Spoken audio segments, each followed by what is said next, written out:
Thank you, Florian, for being a jury this time. Again, like the fourth time already. Thank you very much for having me. I'm really curious, like you were working as a fractional CTO in so many organizations. Do you believe this case relevant or it's more just like a hallucination of another LLM? No, it's like, to be honest, in most of the companies you have dependencies.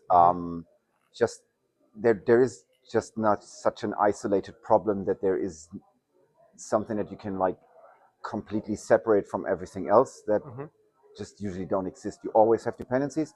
Depends how you manage them. The only company where you don't have them, it's when you're 3 people. So when you start up, like pre-seed, early stage, yesterday you started, there is no dependency. But like apart from that, you always have that. Nice. And let's imagine right now you're engineering manager of this team fiscalization, fiscal compliance, but you still have all the experience that you have, like all the knowledge, all the skills, whatever, all the consequences of your decisions or not taking decisions. How would you solve it? So in a way, what we see here is the classic problem of like priorities. So the first thing with my knowledge is I would ask the other team of what the high priority thing is, what the business value is, and then together with my engineering manager, look if we can shift that for like a week or two. Because what I would do at the beginning is make clear that there's a proper contract about how we're gonna talk to them, make an API, make a mock, and then like have like 2-3 sample answers that we can work against while we're implementing already, even though that will not be 100% true for at the end. We already have something to work against and what we probably would expect as a result. And that helps a lot because you can write your code and in the end you will have to tweak it, but it will not be completely different. So making that contract upfront and specifying it and writing a like very quick mock, which usually takes not a long time. I mean, you can use Postman and take 30 minutes. Exactly, is usually the thing that I would do at the beginning. So cut that time from their timeline, see if I can get this done from the engineering manager above. That would not make their high priority thing kind of like go crazily risky, and it would save us so much time in working on it. And would it still help if they still don't deliver the functionality you have on the mock?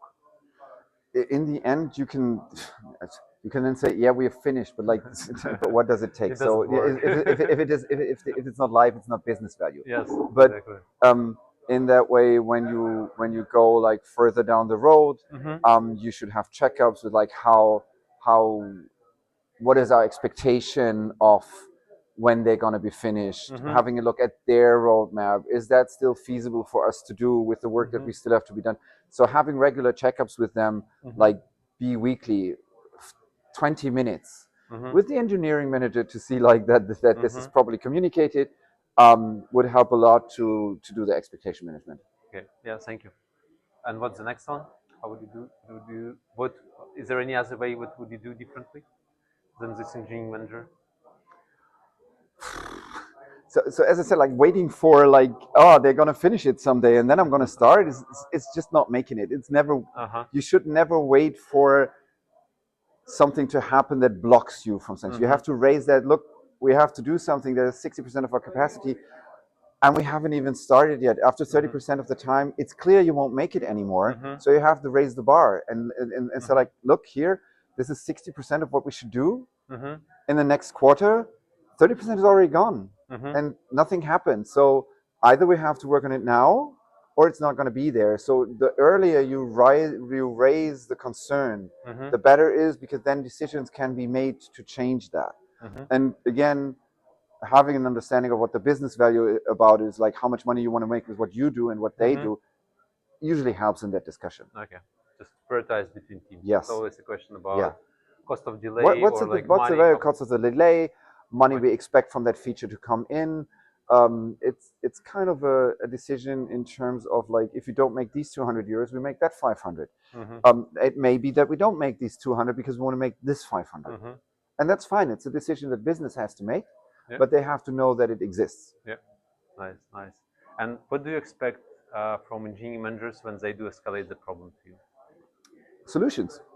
So when I'm kind of like, let's say I'm a CTO and my engineering manager comes to me and said, like, this is the problem.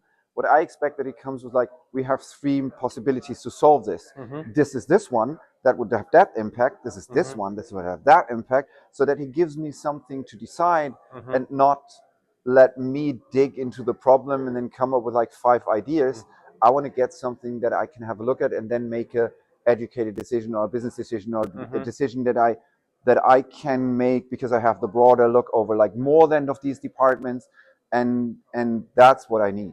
Yeah, it's actually interesting what you're saying, because usually what I heard a lot about teams is like, oh, our managers don't let us to, like, they micromanage us, they don't let us to decide, and it's exactly like, if you escalate, please come up with decision to be like 3 of them, so can choose. So he is the engineering manager is much closer to the problem than I am.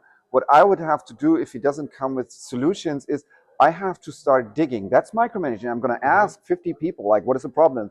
We have meetings and all that stuff.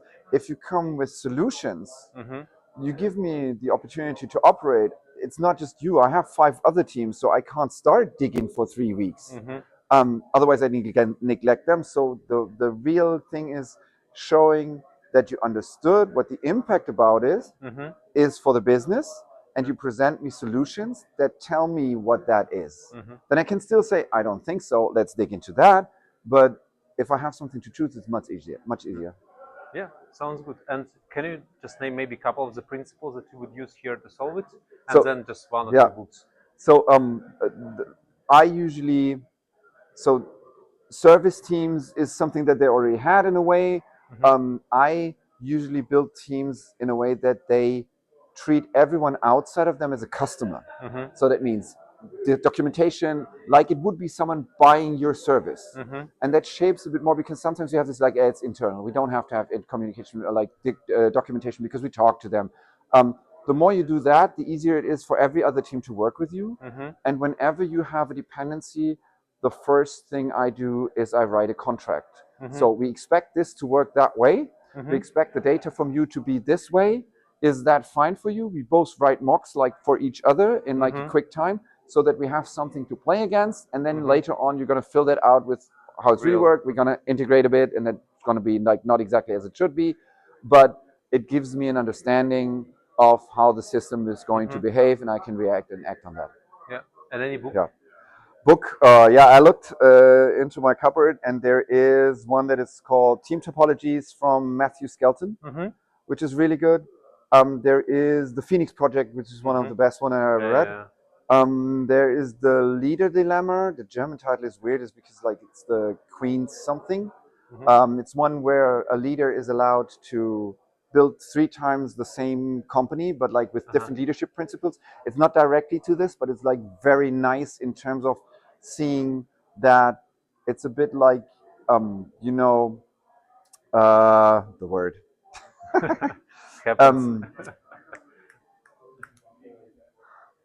Take your time. So it's a bit like that you see like every approach has different drawbacks. So you have to look at your environment of like, what is the drawback you can live with. So if you choose this one, you get that there is complexity is never going away. Problems is never going away, but you try to shift it in a way that the problem you get is one that you can live with. So that's very interesting on that book. And then there's the third one is Accelerate the Science of Lean Software and DevOps, which is really, really good. Pretty good. Actually, I never heard about the second book. I should take a look at Phoenix Project? No, not second, like the third one that you said. Leader's Dilemma. Yeah, that's great. I should read it. Because it's really like you see the same company built 3 times under different ideas how it should work and which kind of like problems occur out of that. Interesting. Yeah, I should definitely read it. Awesome. Thank you for that. Thank you for your time. Thank you for having me.